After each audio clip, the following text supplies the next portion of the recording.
नमस्कार दोस्तों, आप सभी का स्वागत है फिर से एक नए और फ्रेश वीडियो में। हम लोग एनसीईआरटी क्लास 7 को कवर कर रहे हैं और हम लोगों ने पिछले वीडियो में चैप्टर 11 को कवर किया था। आज हम सब चैप्टर 12 को कवर करेंगे और आज का टॉपिक है वन हमारी जीवन रेखा। वैसे देखा जाए तो वन जो होते हैं हरे फेफड़े होते हैं यानी ग्रीन लंग्स होते हैं और ये मात्र पेड़ों का समूह नहीं बल्कि एक गतिशील सजीव इकाई यानी डायनेमिक लिविंग इंटिटी होती है। वनों की ऊर्ध्वाधर परतें जो होती हैं, वर्टिकल लेयर्स जो होती हैं, अगर उस पर हम नजर डालें तो वन में सूर्य के प्रकाश की उपलब्धता के अनुसार विभिन्न परतें बनती हैं। इसमें आता है क्रॉन, कैनोपी, अंडर स्टोरी और फॉरेस्ट फ्लोर। तो सबसे पहले बात करें क्रॉन की यानी शिखर की, तो वृक्ष की शाखीय भाग जो होता है यानी अलग अलग आकार के जो होते हैं वो शिखर कहलाते हैं, क्रॉन कहलाता है।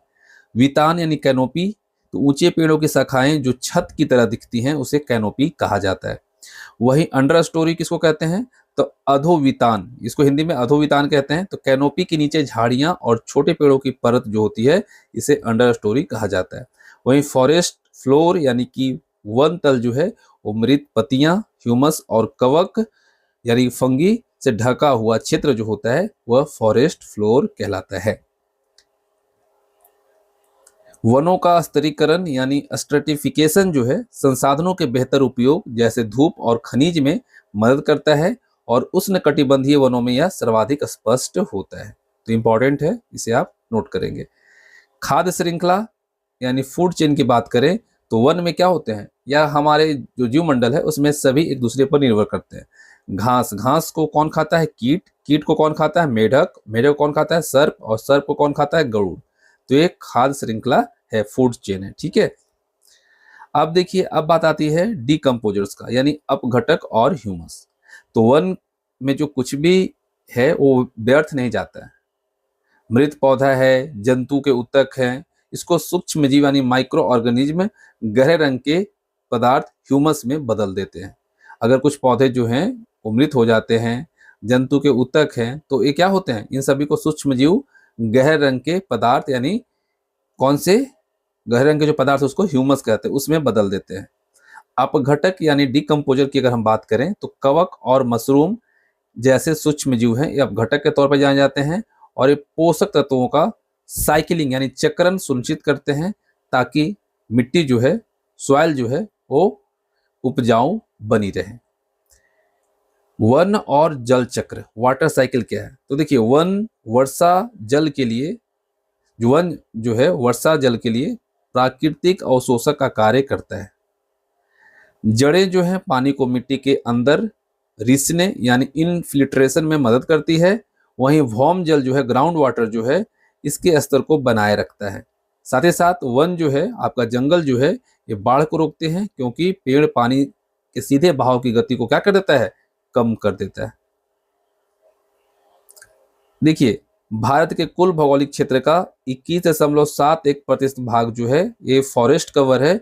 कुल वृक्ष और वनावरण मिलाकर अगर देखा जाए तो 24.62% है और राष्ट्रीय वन नीति 1988 का लक्ष्य कितना है, 33%, उससे अभी कम है।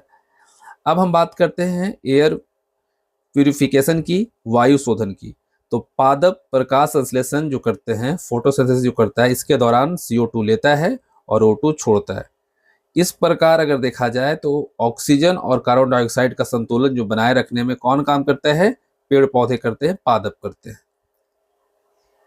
वनों का विनाश अगर किया जाए तो उसका परिणाम क्या होगा, तो देखिए यदि वन गायब हो जाए तो हमारे वायु जो एयर जो है उसमें CO2 की मात्रा बढ़ेगी जिससे कि ग्लोबल वार्मिंग होगा और यही अभी हो रही है क्योंकि पेड़ों की कटाई बहुत तेजी से हो रही है।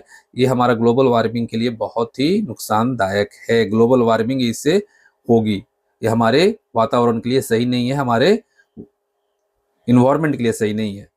तो पेड़ों की जड़ों के बिना मिट्टी क्या होगी, बह जाएगी, जिससे क्या होगा, मृदा अपरदन होगा, सॉइल इरोजन होगा और वन्य जीवों का आवास क्या हो जाएगा, छिन जाएगा, क्योंकि वन नहीं रहेगा तो वहाँ जंगल में रहने वाले जीवों का आवास छिन जाएगा और बाढ़ और सूखे की आवृत्ति जो है वो बढ़ेगी। देखिए, पारिस्थितिकी तंत्र सेवाएं अगर देखें तो कार्बन सिंक के रूप में कार्य करते हैं और वे जलवायु विनियमन, जल संरक्षण और जैव विविधता के भंडार हैं। देखिए, वन जो है संसाधन से कहीं अधिक जीवन समर्थक प्रणाली है, यानी जीवन जीने के लिए बहुत ज्यादा महत्वपूर्ण है। अब देखिए, वन जो है वो सजीव इकाई क्यों है? क्योंकि यहाँ हर स्तर पर क्या है, जीवन है।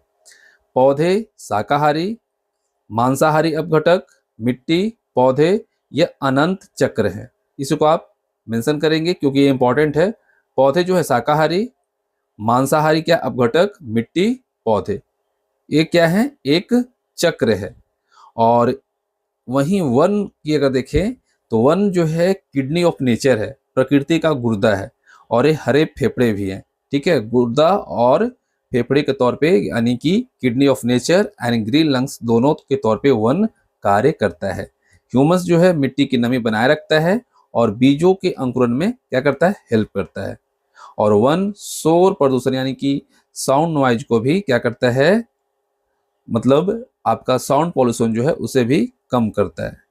तो हमारे को क्या करना चाहिए, वन को बचाना चाहिए, पेड़ पौधे को लगाना चाहिए। तो ये छोटी सी चैप्टर थी, कंप्लीट होता है, और उम्मीद करता हूँ आप सबको पसंद आया होगा। क्लास 7th के लिए सफिशियंट है।